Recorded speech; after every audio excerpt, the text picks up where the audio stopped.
Police ಇಲಾಖೆಯಲ್ಲಿ 402 PS ನೇಮಕಾತಿ ಅಧಿಸೂಚನೆ ಆಗಿ ಅಂದ್ರೆ 4 ವರ್ಷಗಳು ಕಳೆದಾಗಿದೆ. ಆದ್ರೂ ಕೂಡ ಇವತ್ತಿಗೂ ಸಹ ಅವರಿಗೆ ನೇಮಕಾತಿ ಆದೇಶ ಇವತ್ತವರೆಗೂ ಕೂಡ ಸಿಕ್ಕಿಲ್ಲ. ಮಾನ್ಯ ಗೃಹ ಸಚಿವರು ಕೂಡ ಇದ್ರ ಬಗ್ಗೆ ಸಂಪೂರ್ಣವಾಗಿ ಮಾಹಿತಿ ಇದೆ. ಯಾಕೆಂತ ಹೇಳಿದ್ರೆ ಈ ವಿದ್ಯಾರ್ಥಿಗಳೇನಿದ್ದಾರೆ ಬಹಳ ಬಡ ಮತ್ತು ಮಧ್ಯಮ ಕುಟುಂಬದಿಂದ ಬಂದಿರತಕ್ಕಂಥವ್ರು ಕಳೆದ 4-5 ವರ್ಷಗಳಿಂದ ಈ ಕಾಯ್ತಾನೆ ಇದ್ದಾರೆ. ಈಗಲಾದ್ರೂ ಸಹ ಯಾಕಂದ್ರೆ ಹಲವಾರು ಬಾರಿ ಮಾನ್ಯ ಸಚಿವರನ್ನು ಕೂಡ ಗೃಹ ಸಚಿವರನ್ನು ಭೇಟಿ ಮಾಡಿ ಮನವಿಯನ್ನು ಕೊಟ್ಟಿದ್ದಾರೆ.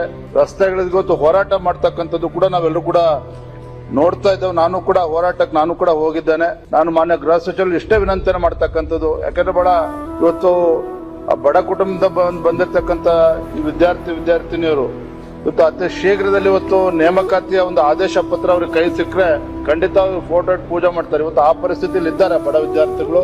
ದಯವಿಟ್ಟು ಮಾನ್ಯ ಗೃಹ ಸಚಿವರು ಈ ನಿಟ್ಟಿನಲ್ಲಿ ತತ್ಕ್ಷಣ ಇನ್ನೂ ಕೂಡ ತಡ ಮಾಡಿದರೆ ತತ್ಕ್ಷಣ ಅವ್ರ ನೇಮಕಾತಿ ಆದೇಶ ಪತ್ರನ ಕೊಡ್ತಕ್ಕಂಥ ನಿಟ್ಟಿನಲ್ಲಿ ಕ್ರಮನ ಕೈ ಅಂತೇಳಿ ತಮ್ಮ ಮೂಲಕ ಮಾನ್ಯ ಗೃಹ ಸಚಿವರನ್ನ ವಿನಂತಿಯನ್ನು ಮಾಡ್ತೇನೆ.